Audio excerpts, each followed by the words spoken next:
Então é isso, pessoal, vamos dar continuidade aos nossos estudos então. E hoje a gente vai falar da nossa segunda parte de ótica geométrica e é um estudo sobre a reflexão da luz. Tá? Como a gente estudou lá anteriormente, a gente falou dos princípios, né, básicos para a gente estudar a óptica geométrica. A gente falou do princípio da propagação retilínea, falamos do princípio da reversibilidade do raio de luz, certo? E da independência desses raios de luz. Outro princípio importante da óptica geométrica é a reflexão da luz, tá? E a reflexão da luz é um fenômeno óptico, tá? Em que um feixe de luz ele incide sobre uma superfície, tá? Vamos dizer que ele bate nessa superfície e depois retorna para o seu meio de origem. Tudo bem? Exemplo, eu tenho a luz batendo na água e voltando para o ar. Tá? E é por conta deste fenômeno, tá, que a gente consegue observar as coisas.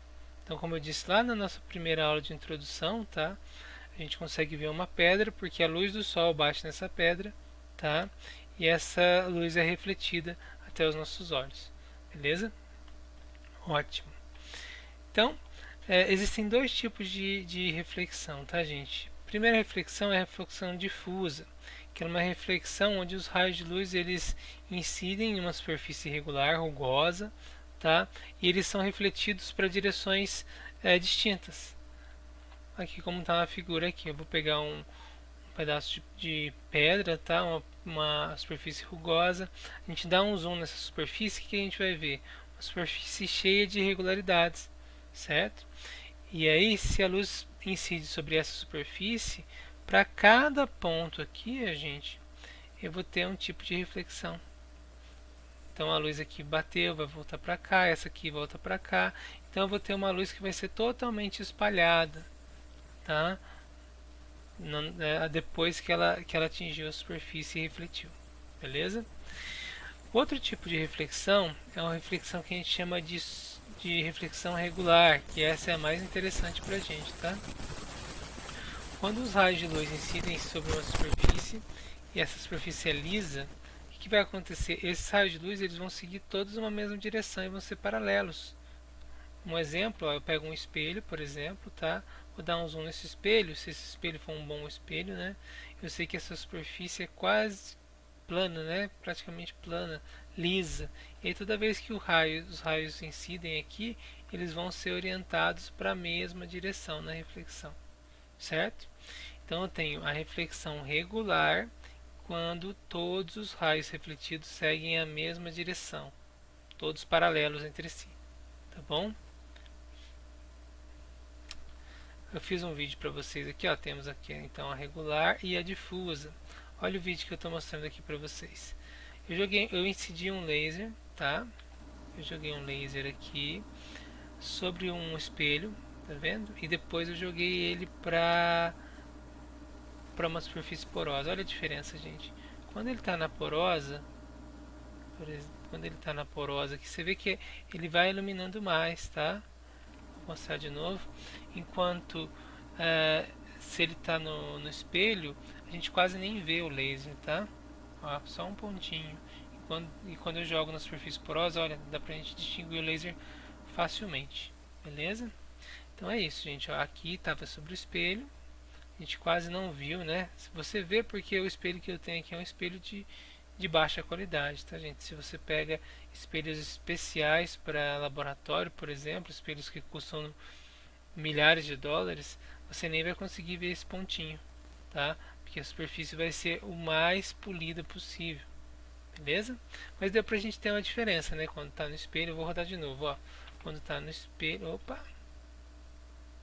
Quando tá no espelho, você vê só um pontinho. E aí quando eu jogo aqui na superfície porosa, olha o que acontece. Você vê totalmente o laser, né? Olha a diferença. Certo? É isso aí. Aqui então, na reflexão regular, a gente só vai conseguir ver a luz se a gente estiver nessa posição. Se eu estiver aqui, por exemplo, eu não vou conseguir ver essa luz sendo refletida. Agora na difusa, eu posso estar em qualquer lugar do ambiente aqui que eu vou ver alguma luz sendo refletida. tá? Como eu mostrei para vocês aqui no vídeo. Beleza, então. Ó, outro exemplo, que da minha belíssima esposa, né? Tem uma foto aqui onde a gente pode distinguir quais as superfícies sofrem reflexão difusa e reflexão regular.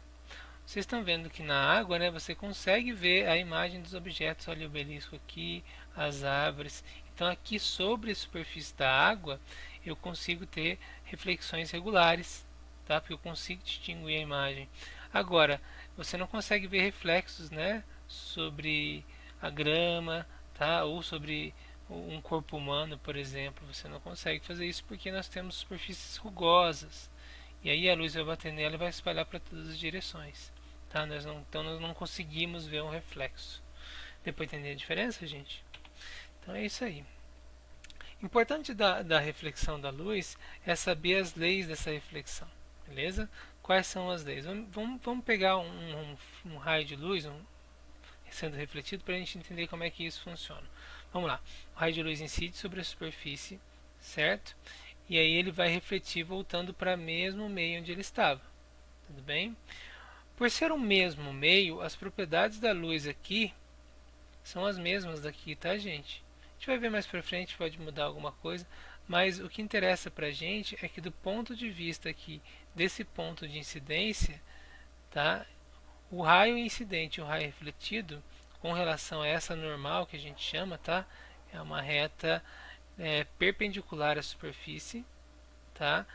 E ela vai dividir o feixe em que incide e o feixe que reflete, tá bom? Com relação a essa normal, eu tenho um ângulo de incidência, tá? Que é o ângulo do raio incidente, desculpa, e o ângulo do raio refletido, beleza? De acordo com a lei da reflexão, tá, gente? Esses raios são idênticos, um é igual ao outro, por quê? Porque a gente tem o mesmo meio. Então, a maneira que a luz incide aqui, ela volta com o mesmo ângulo, beleza?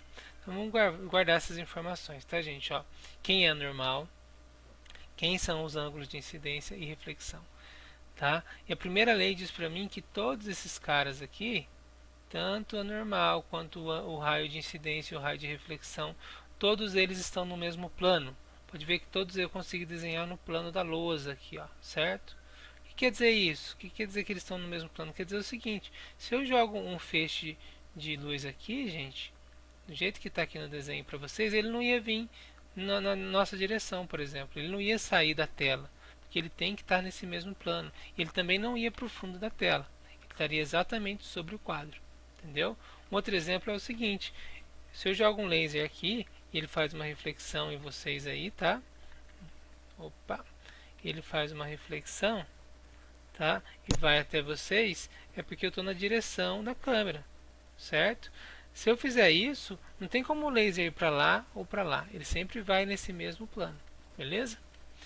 Ótimo. E para fechar aqui, a segunda lei da reflexão diz para a gente exatamente o que eu falei para vocês, ó. O ângulo de incidência é igual ao ângulo de reflexão, beleza? Gente, isso aqui tem que estar no sangue, tem que estar guardado, tá? Não pode esquecer não, pelo amor de Deus. Outro ponto importante no estudo da reflexão, tá, gente, é a formação da imagem e a formação da imagem nos espelhos planos, tá? O que é um espelho plano? O espelho plano simplesmente é uma superfície plana, tá? Uma superfície bem polida, onde a luz sempre vai refletir de forma regular, tá? E pra gente, nossos espelhos são espelhos perfeitos.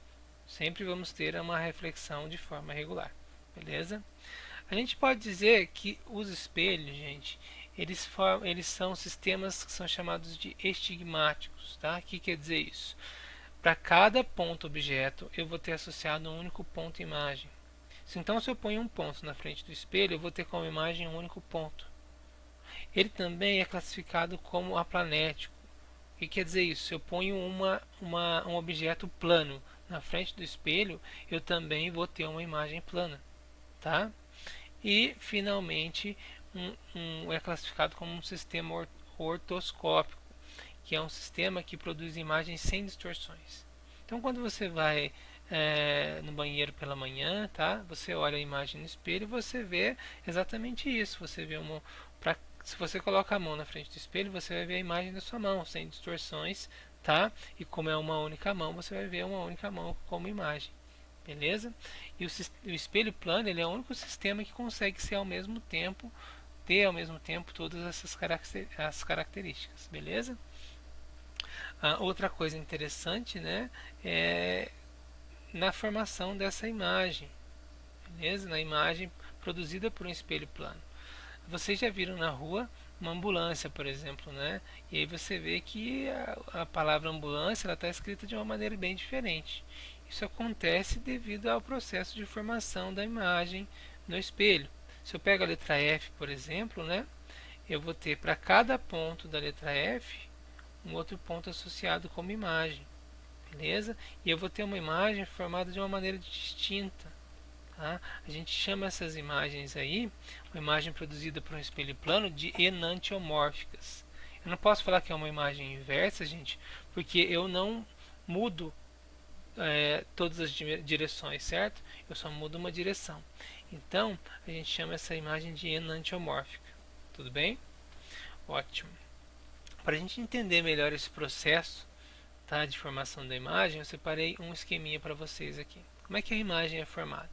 Então lá, primeiro tem um espelho plano, beleza? E para a gente enxergar alguma coisa, tá? Eu vou pôr um ponto aqui, um ponto P. Imagina que seja uma bolinha de ping-pong que eu quero enxergar nesse espelho, tá? Para enxergar algo é óbvio que eu tenho que ter um observador, tá? Então a gente tem um observador aqui, tudo bem? E se vamos dizer o seguinte, gente, eu tenho até uma parede aqui, algo do tipo, tá? Ele não consegue ver a bolinha, ele só vai conseguir ver a imagem. Tudo bem? Se ele não souber que isso aqui é um espelho, vocês concordam que ele vai ver essa imagem em linha reta? Tudo bem? Seria uma imagem em linha reta. Opa! Só lembrando, tá, gente, que se eu tenho um ponto aqui, um objeto, a imagem tem a mesma distância desse objeto, né? Então ele vai ver esse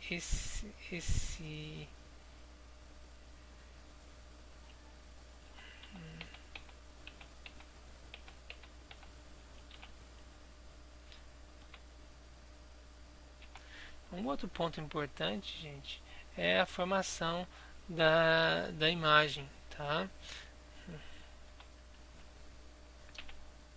Então esse é um outro ponto importante, a formação da imagem nesses espelhos planos. Para vocês entenderem como é que a gente faz essa formação da imagem, como é que funciona essa formação da imagem, vamos pegar um esquema aqui. Ó. Vou pegar um espelho, tá? Espelho plano, e aí vou colocar um objeto aqui. Pode ser uma bolinha de ping-pong, por exemplo, tá? Eu sei que esse objeto vai gerar uma imagem, tá? Que tem a mesma distância, tá? Do espelho até o objeto vai ser do espelho até a imagem, tudo bem? E para ver tudo isso eu preciso de um observador, vocês concordam, né? Ótimo. A questão é, esse observador aqui, ele está vendo essa imagem. E se ele não soubesse que aqui teria um espelho, vocês concordam que ele veria uma imagem em linha reta aqui? É como se ele estivesse olhando em linha reta. Tudo bem? Só que a questão é o seguinte: para que ele consiga ver essa imagem, vocês concordam que tem que ter uma luz saindo e chegando até os olhos dele. Só que a luz não sai da imagem, tá, gente? A luz não consegue entrar dentro do espelho. Ela sai do objeto. Só que ela sai do objeto, bate no espelho e chega até o observador. É interessante isso aqui, gente, para a gente ter uma ideia da direção que a luz vai ter que seguir para chegar até os olhos do observador, porque ele teoricamente estaria vendo essa imagem aqui. Beleza? Tudo bem? Ótimo. Lembrar que essa distância é igual a essa também, ó, formam triângulos semelhantes, e essa imagem a gente chama de enantiomórfica, beleza? Um ponto é difícil de distinguir, né? A gente viu lá como na letra F, vamos lá de novo, vou voltar na letra F. A gente tem aqui, ó, para cada ponto, um ponto associado, tá? Ó, para cada ponto, um ponto associado. E é por isso que as imagens se formam de maneira distinta, né? Não vou falar inversa, porque seria errado, mas elas se formam de maneira enantiomórfica, tá bom? Ótimo, perfeito. Outra coisa muito importante quando a gente fala de espelho é o campo visual, tá? Campo visual, por definição, é aquela região onde que eu consigo enxergar, certo? Só que o que interessa para a gente agora é o campo visual que eu consigo observar olhando para um espelho. Então, se eu tenho um espelho, qual é a região que eu consigo observar? bem? É interessante você fazer isso no seu quarto ou no seu banheiro. Olha para o espelho e vê até onde você consegue observar. Tá? Se tiver algum ponto do seu quarto que você não consiga observar, é porque você saiu desse campo visual, dessa região chamada de campo visual. Tá? Para a gente entender como é que a gente define esse campo visual, vou fazer um esqueminha para vocês aqui. Tá? É um exemplo para vocês, que para a gente enxergar o carro, né, de trás, a gente tem que olhar no retrovisor e o carro tem que estar dentro do nosso campo visual para que a gente enxergue esse carro. Tá? Então vamos lá. Eu tenho um espelho, tá? E eu quero verificar a partir desse ponto aqui que eu vou chamar de observador, que é o nosso observador, qual que é a região que ele consegue enxergar pelo espelho, beleza? Então o que a gente faz, gente? Tem que lembrar que a luz incide, tá? Bate no espelho e reflete. Lembrando da primeira lei da reflexão, ângulo de incidência é igual a ângulo de reflexão. Então eu vou ter infinitos raios de luz que vão bater aqui e vão chegar até o objeto, certo? Até o observador, desculpa. Certo? Beleza? Deu para entender isso? Então, só que eu sei que o primeiro raio que vai bater no espelho está aqui, ó. E o último é nessa extremidade. Então, quando a gente quer descobrir o campo visual de um espelho, a gente sempre apela para as extremidades, tá? Porque os outros raios de luz sempre vão estar nesse meio. E aí não interessa, porque se eu tiver que fazer todos, né, gente, eu teria que fazer infinitos raios de luz, tudo bem? Beleza? Então, tá aqui para vocês, ângulo de incidência, ângulo de reflexão. Você pode ver que esse ângulo é mais aberto, então a reflexão é mais aberta. Beleza? Então eu teria essa região aqui, ó, que é a região que eu consigo observar. Então qualquer objeto que esteja nessa região aqui em laranja, né, eu consigo observar. Tá? Se tem algum objeto aqui, ó, por exemplo, aqui fora, eu já não consigo observar. Se tem um objeto aqui fora, eu não consigo observar. Ah, mas se tiver um objeto aqui, eu consigo observar estando aqui? Sim, você consegue observar diretamente, mas não pela reflexão do espelho. O que interessa para a gente aqui é o campo visual do espelho plano. Tá bom? Então essa região aqui é o que a gente chama de campo visual. Beleza? Para facilitar esse desenho de campo visual, tá, gente? Eu sugiro aos meus alunos fazer o seguinte: imagine que esse espelho teoricamente é infinito aqui, né? Mas eu só quero estudar essas duas extremidades, daqui até aqui. Então o que eu faço? Eu tenho o observador aqui, teoricamente a imagem do observador estaria aqui, tá? E aí o que eu faço? Como é a mesma distância, eu traço duas linhas retas, ó. Opa! Duas linhas retas e eu sei onde que está esse campo visual aí, beleza? Deu para entender isso, gente? Só traçar aqui, né? Muito bom. Agora, para a gente terminar essa aula, eu vou tomar outra estratégia, tá, gente? A partir desse vídeo, eu vou começar a fazer exercícios com vocês. Então, bora lá. Vamos fazer exercício. Escolhi um exercício, gente, da Unicamp, se eu não me engano, 2014. Eu gosto desse exercício porque ele engloba tudo que a gente viu na aula de hoje, tá? O exercício é o seguinte: existe um homem que possui um comprimento de ombro a ombro, L, a altura H, Hzão, e a altura também dos olhos até o solo de Hzinho. E aí o exercício pede para a gente determinar as dimensões mínimas de um espelho para que esse homem consiga se enxergar por inteiro no espelho, tá? Depois, qual é a altura x que esse espelho deve ser colocado? Que altura a gente vai posicionar esse espelho? E finalmente, a que distância o homem deve ficar para conseguir se enxergar no espelho, tá, gente? Vamos começar o exercício então. Para a gente entender, resolver esse exercício, tá, gente, é importante a gente desenhar. Eu sempre falo para meus alunos: desenhe o problema, tá? Porque aí fica mais fácil de entender o que você está fazendo. Então é o seguinte: o que está acontecendo aí? Eu tenho um homem, certo? Uma visão lateral, tá, gente? Eu tenho um homem. Esse homem está posicionado a uma distância D do espelho, beleza? Eu sei que se ele está posicionado a uma distância D do espelho, a imagem também vai estar nessa mesma distância D. Coloquei só aqui, gente, a posição do espelho, não coloquei o espelho ainda, tá? Porque eu não sei as dimensões dele, mas eu sei do seguinte, tá? Sei que a altura dos olhos até o chão é Hzinho, né? E a altura do homem é de Hzão, beleza? Para que eu consiga enxergar da cabeça aos pés, vamos pensar aqui, teoricamente. Esquece que é uma imagem, tá, gente? Vamos pensar de uma pessoa para outra. Para que eu consiga ver uma outra pessoa aqui, teoricamente teria que sair um raio de luz da cabeça dessa pessoa e chegar nos meus olhos.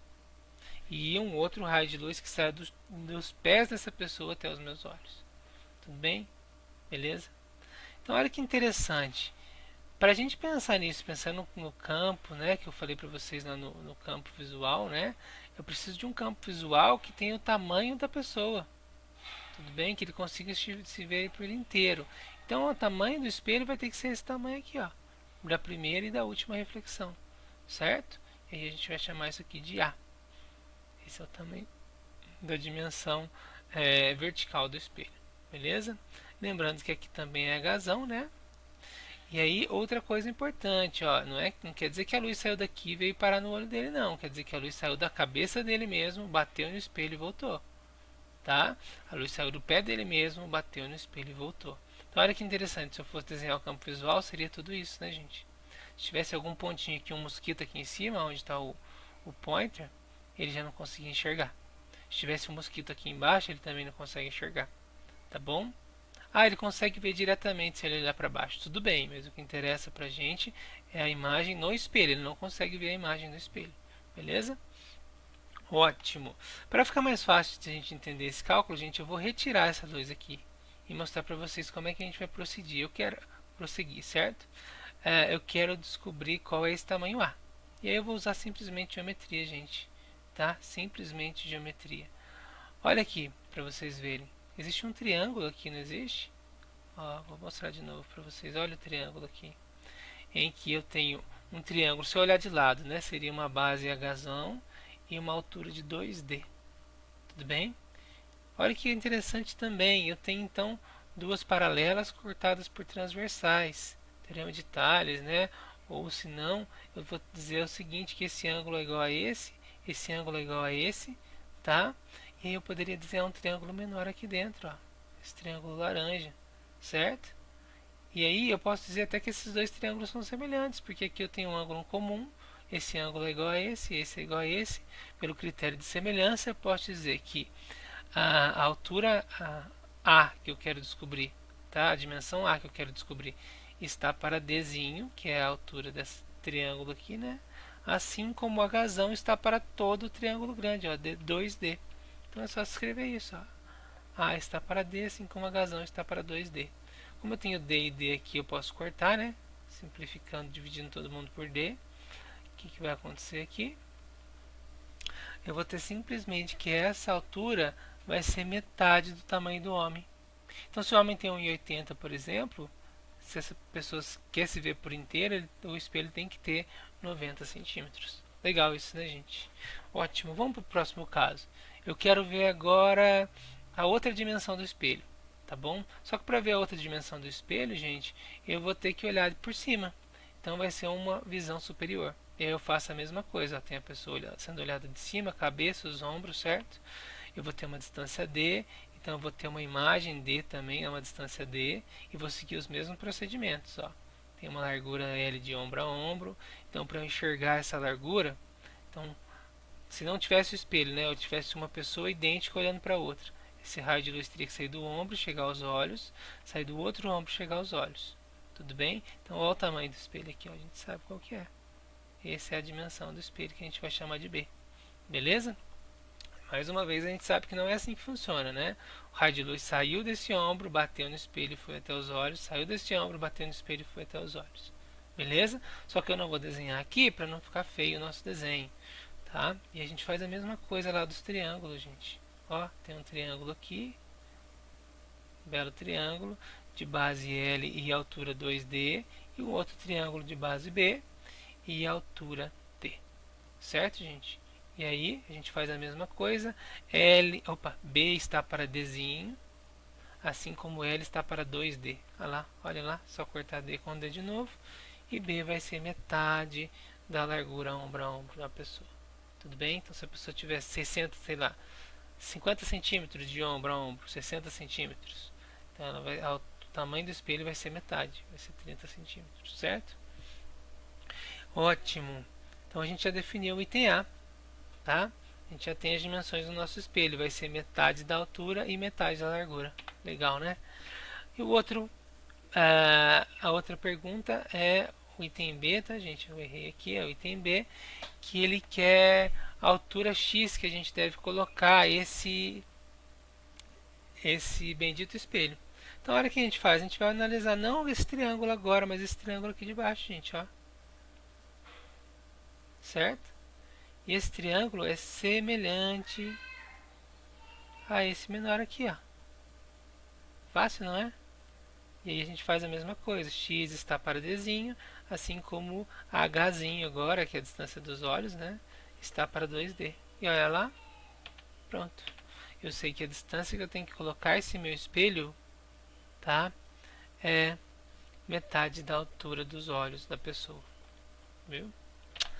E para acabar agora, né, gente? Opa,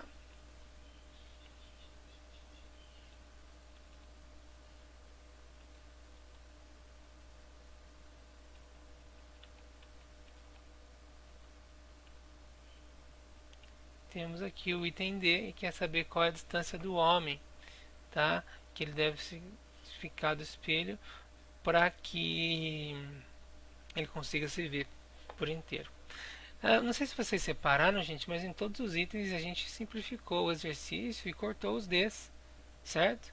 Ou seja, nenhum dos exercícios eu precisei da distância. Nenhum dos exercícios que foi feito eu tive como informação importante a distância, porque eu simplifiquei e cortei todas as distâncias. O que quer dizer isso? Quer dizer que o homem pode estar a qualquer posição do espelho, porque sempre vai ser o mesmo tamanho, ele só vai conseguir se enxergar por inteiro se eu tiver aquelas dimensões de espelho e a uma altura bem definida, tá? Porque essa distância do espelho não vai interferir em nada, quer ver? Ó? Se eu fizer com que esses dois homens se afastem, tá? Desculpa, se eu fizer com que a imagem se afaste, né? O objeto se afasta, a imagem se afasta também, mas ele vai conseguir continuar se enxergando por inteiro, tá? O que que acontece aqui? Eu vou ter uma diminuição da imagem da pessoa, né, gente? Por conta daquele tamanho aparente que eu falei lá nas primeiras aulas. Mas eu vou ter uma diminuição do ângulo aqui também, então eu vou conseguir ver o objeto por inteiro.